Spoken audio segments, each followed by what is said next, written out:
Your knee joint is made up of the lower end of the femur, which hinges on the upper end of the tibia, and the patella, or kneecap, which slides along the groove formed by the femoral condyles. Total knee replacement surgery is a procedure in which a painful or poorly functioning knee is replaced with artificial components.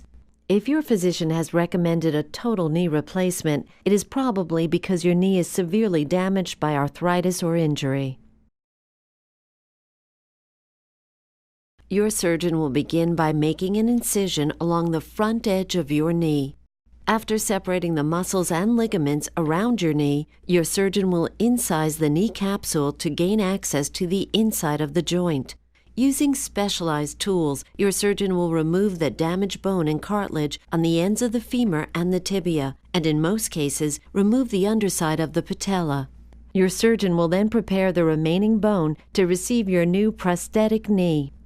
This generally consists of a femoral, a tibial, and a patellar component.